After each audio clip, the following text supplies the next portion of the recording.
yourself in this situation and you're very tempted to fall into unhealthy coping strategies, I urge you to lean into the feeling instead.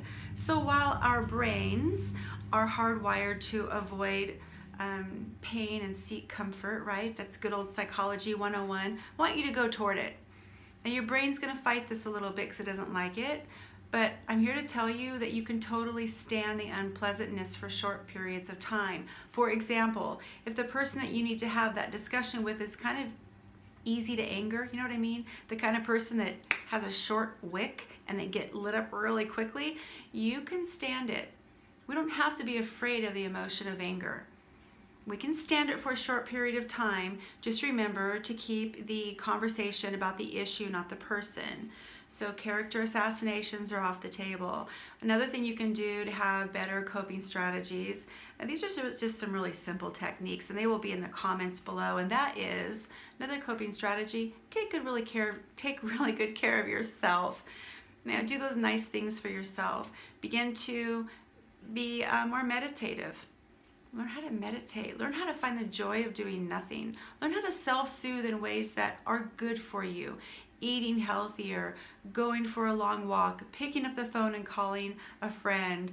One of the things we know about stress response in the body after years of research is we produce a chemical called oxytocin, and your heart actually has receptors for oxytocin. And what in the world does oxytocin do? Well, it's received a lot of popularity recently, being known as the cuddle hormone, but in a more scientific term, it reminds us that we are social creatures, and in times of high stress, we are designed to need each other, to lean on each other in times of crisis or highly stressful situations. So reach out, get opinions, talk to people. This is a very healthy coping strategy for you, and just might help you live longer, because one of the other things it does is when you lean into it, more of it gets released and it opens up your blood vessels, be perfectly honest with you, and that's a good thing, because what we know, what is bad for us is just those constricted blood vessels. Chronic issues with restricted blood vessels can cause premature heart attacks. I don't want that for you. I want you to live a long time into your 90s. So without, staying in that too scientific realm, it's good for you to have some coping strategies in place that are more healthy. And so one thing that's very healthy too is just to get into activity.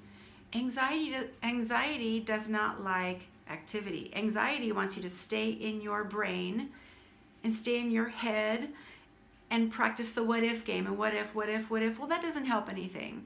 I mean, after all, you know and I know that most of the things we worry about don't actually come true. Most of the stuff we worry about, it just stays in our made-up minds, our imagination. Most of it doesn't come true. So move toward that person that you have an issue with and keep it about the issue, not the person.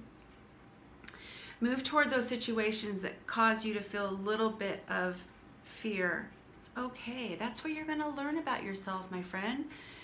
We don't really learn about ourselves when we're feeling really good. We typically learn about ourselves and what we're able to tolerate when the chips are down, what we're really made of.